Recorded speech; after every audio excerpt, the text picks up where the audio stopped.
10 meses después de unas cuestionadas elecciones que logró, le permitió su reelección para un nuevo mandato, el partido del presidente de Venezuela, Nicolás Maduro, obtuvo casi todas las gobernaciones en Venezuela, menos una. Obtuvo también mayoría aplastante en el Parlamento, arrasó por todos los lados, en unas elecciones evidentemente cuestionadas por la oposición y con una baja participación de electores, aunque el oficialismo dice que acudió una buena cantidad. Vamos a analizar ese y otros temas del panorama internacional con el abogado, analista internacional Pascal Peña, quien está con nosotros en Expreso Matutino. Pascal. Muy buen día, Miguel. Un placer. Ya como avanzabas, vemos que Venezuela ha tenido sus elecciones ahora este domingo y en efecto, aunque tal vez con una tonalidad un poco contradictoria, votaron casi 24, 23 punto y tantos millones de personas, obtuvieron 23 de 24 Ujú. y la oposición hace referencia a que hubo una abstención de un 85%. Ajá. Sin embargo, el poder lo mantiene el gobierno, lo mantiene Maduro y yo creo que tal vez uno de los temas interesantes es que Maduro ha decidido, o su gobierno, ya sea por estrategia, ya sea por la razón que fuese, ha decidido posponer la modificación de la Constitución, que lo iban a hacer Oh, sí, también, estaba en el tema para reformar la Carta Magna por de Venezuela. supuesto, y la pospusieron para el año 2026. Ujú. Yo creo que esto nos muestra que la oposición está en Venezuela paliada, se, se debilita, el está con- cansancio, el así poder, es. el poder debilita, destruye, absorbe. Además, hay un elemento que es importante y vamos a entenderlo, ¿verdad? Tú tienes Estados Unidos, la gran potencia en Occidente, que tiene un discurso ambivalente. Por un lado le entra a Maduro, le entra al régimen de Venezuela y por el otro lado le permite hacer negocios y todo lo demás. O sea, no hay manera de que los venezolanos puedan salir de este régimen que adquiere, entre comillas, ciertos visos de legalidad, pues va a elecciones y las gana, aunque el play, los jueces y los fanáticos están a su favor. Sí, pero mira, quiero ahí resaltar algo, porque la realidad me parece que tal vez en el próximo año, próximos 2 años, puede ser económicamente un poco distinto. En cuanto a que, en primer lugar, Estados Unidos ha impedido que Chevron mantenga la explotación de la exploración y explotación de petróleo en Venezuela. Recuerden que hay un permiso, había una autorización especial. Esto tiene un impacto sumamente importante en las arcas de Venezuela. Pero además, con estas deportaciones masivas, con esta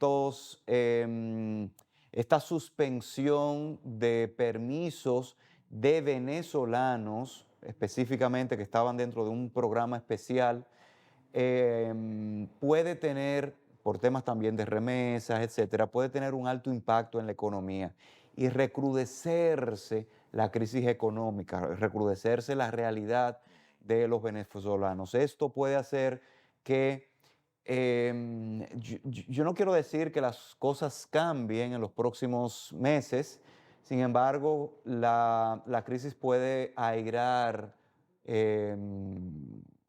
no sé, el malestar social y tal vez llevar a motivar, como he dicho siempre, que otros actores, no necesariamente sociedad civil, sino también la fuerza militar, pues apoye. Señores, sin fuerza militar, Venezuela no sale del Sí, régimen pero que los tiene. militares han sido los más beneficiados por el régimen chavista y el régimen de Maduro. Completamente. Mire, y ese análisis que haces en cortas palabras lo dice todo. La razón por la que ese régimen se mantiene es justamente por ese apoyo militar. Y que salga sin algún tipo de acuerdo con la sociedad o con la comunidad internacional, haría que, por supuesto, la mayoría de ellos Ujú. estuvieran bajo procesos judiciales Así, y todo eso. sí. Tienes toda la razón. Bueno, y como te señalaba, a mí me parece esa ambivalencia de Estados Unidos, por un lado aprieto y luego aflojo, y viene la conveniencia de los negocios, porque eso es, dice por ahí que papeleta mató a menudo y Y, Moriqueta acabó con y todo. eso es lo que se ha estado viviendo, y sobre todo se ha estado Y quien viviendo gobierna, quien está gobernando en Estados Unidos es un buen negociante. justamente eso iba a mencionar. Eso es lo que se ha estado viviendo desde enero, desde el 20 de enero del año 2025, cuando Trump y quiero insistir, 20 de enero, hace Ujú. pocos meses, ¿eh? Claro. No tiene, aunque se siente que tiene años, tiene pocos meses, ¿eh? Y eso es lo que ha estado viviéndose en esta parte del mundo y también en Europa, Asia, etcétera. Vemos a un Trump que se sienta a negociar, que su discurso se matiza o cambia cuando hay algún tipo de interés económico. Es- Vimos cómo entre Rusia y Ucrania, vale resaltar, ¿eh? Ujú. Fíjense cómo vimos incluso unos intentos en su momento de Ucrania sentarse, me refiero específicamente a Zelensky, sentarse en una mesa de negociación con Trump en Estados Unidos, donde básicamente hubo un ataque a Zelensky. Luego de esto se habla de un acuerdo económico Ujú. con las tierras raras que Sí. sí se llegó a firmar ya, ¿eh? Ujú. Entonces, el resultado de eso, vemos entonces ahora, lo vimos ayer o antes de ayer, vimos a un Trump apoyando la conclusión de la guerra, atacando con su particular forma, Ujú. Ujú. atacando la postura de Putin, diciendo, no sé qué es lo que le está pasando, se está Está, manejando de forma sí, loca, está matando mucha está gente. matando mucha gente, esta guerra tiene que terminar. Y en una de las preguntas que realizaba en una de las conferencias, un periodista le decía, ¿cuáles son medidas que podría tomar Estados Unidos? Este Ujú. periodista le decía o le insinuaba, pueden ser medidas económicas. Y Trump dice, bueno, esto puede ser una de las acciones a tomar. Ujú. El tema está. Aplicar sanciones a Rusia. Sin embargo, se opuso Trump a que la Unión Europea le impusiera sanciones a Rusia. O sea, Y te das ahí cuenta como que el discurso. esa es la realpolitik. Ahí Ujú. ya no estamos hablando del deber ser, sino de que De los intereses. los intereses pueden matizar Y, cualquier cosa. y evidentemente la situación de guerra, de conflicto entre Rusia y Ucrania, cuando a veces uno avisora que hay una luz al final del túnel, se recrudecen los ataques. En los últimos días los ataques de ambas partes con drones han sido letales, ha disparado otra vez las alarmas de la guerra. Y se sigue hablando entonces de negociación, o sea, de acuerdos de paz. El Papa ha tomado un papel, León XIV, un papel protagónico, está hablando de paz, se ha ofrecido como mediador para que tanto Putin como Zelensky se sienten a la mesa de negociaciones. Y de hecho, en una reunión hace unas semanas se suponía, recuerden que el presidente de Estados Unidos hizo un periplo por algunos países, ¿verdad? Arabia Saudita, entre Ujú. otros, y llegó a importantes acuerdos. Se suponía que, o se hablaba de que si Putin se trasladaba a Turquía, que era donde se estaba realizando la reunión, Sí. Zelensky sí lo hizo, Ujú. Putin también lo iba a hacer. Ujú. Ni Trump ni Putin lo hicieron y esto terminó No, y lo que mandaron fueron funcionarios en donde, y bueno, y de Zelensky, mediano claro, y nivel. Zelensky de forma tal vez profética dijo, aquí no vamos a llegar a Exacto, nada. Y sí. como bien comentabas, Miguel, lo que ha pasado es que se ha recrudecido. Rusia ha atacado incluso infraestructuras importantes, infraestructuras críticas de Ucrania, evidentemente en Ucrania y Ujú. por supuesto también infraestructura civil, a nivel que ha dicho, no voy a sentarme en mesa de Ujú. negociación por el momento. Y la situación entonces es complicada. Algo, y aquí quiero hacer tal vez el símil en el tiempo que nos queda, el símil con lo que está sucediendo con Israel y con Gaza y Palestina, que Otro, fíjense, otro conflicto también que. por supuesto, pero fíjense que la postura ahí de Estados Unidos es nula. Sí se ha estado atacando, señores, y la situación es sumamente más grave que la que está sucediendo en Ucrania. ¿Por qué? Porque desde hace casi, o hacía casi 80 y tantos de días, se habían cerrado todas las fronteras e Israel había impedido que entrara ayuda. Sí. Y cuando hablo de ayuda, estoy hablando de alimentos, estoy Sí, hablando de medicina, electricidad. etcétera.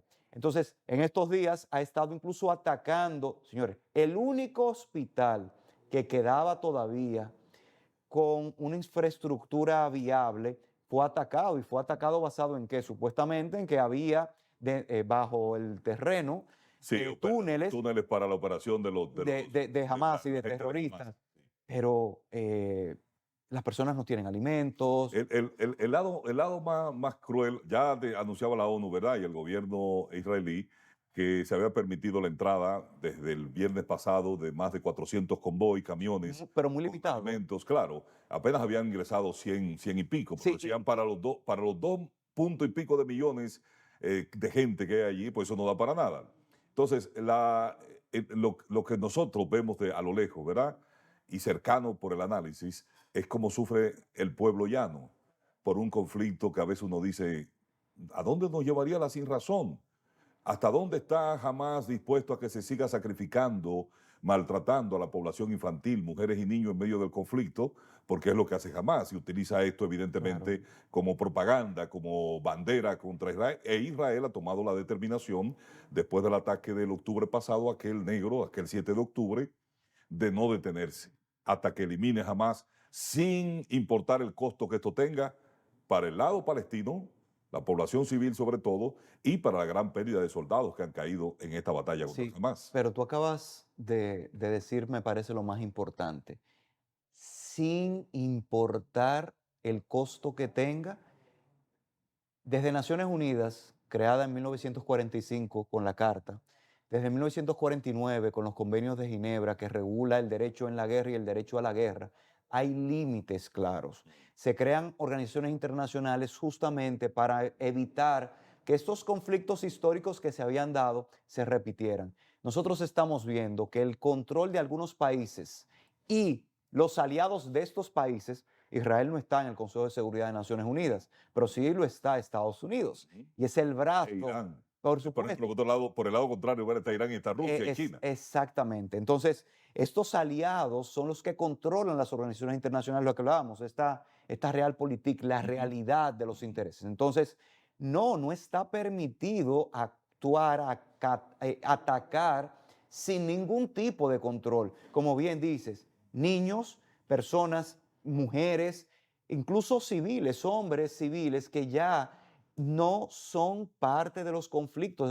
Esto lo regula el protocolo, los protocolos, el 1 y el 2. Ujú, ujú. Igual el ataque a infraestructuras civiles. Entonces, ¿hasta cuándo? Y Naciones Unidas estamos viendo, así como sucedió en su momento con Sociedad de Naciones, es ya una institución que no tiene, o cuidado si nació así, sin tener los dientes necesarios An- para poder controlar. Antes tenía un poco de garras y un poquito de dientes medio afilados, controlado evidentemente por la grande potencia, pero ahora yo creo que se quedó sin dientes y sin garras. No tiene nada. Absolutamente. Pascal, gracias. A ti, Miguel. Seguimos aquí en Expreso Matutino.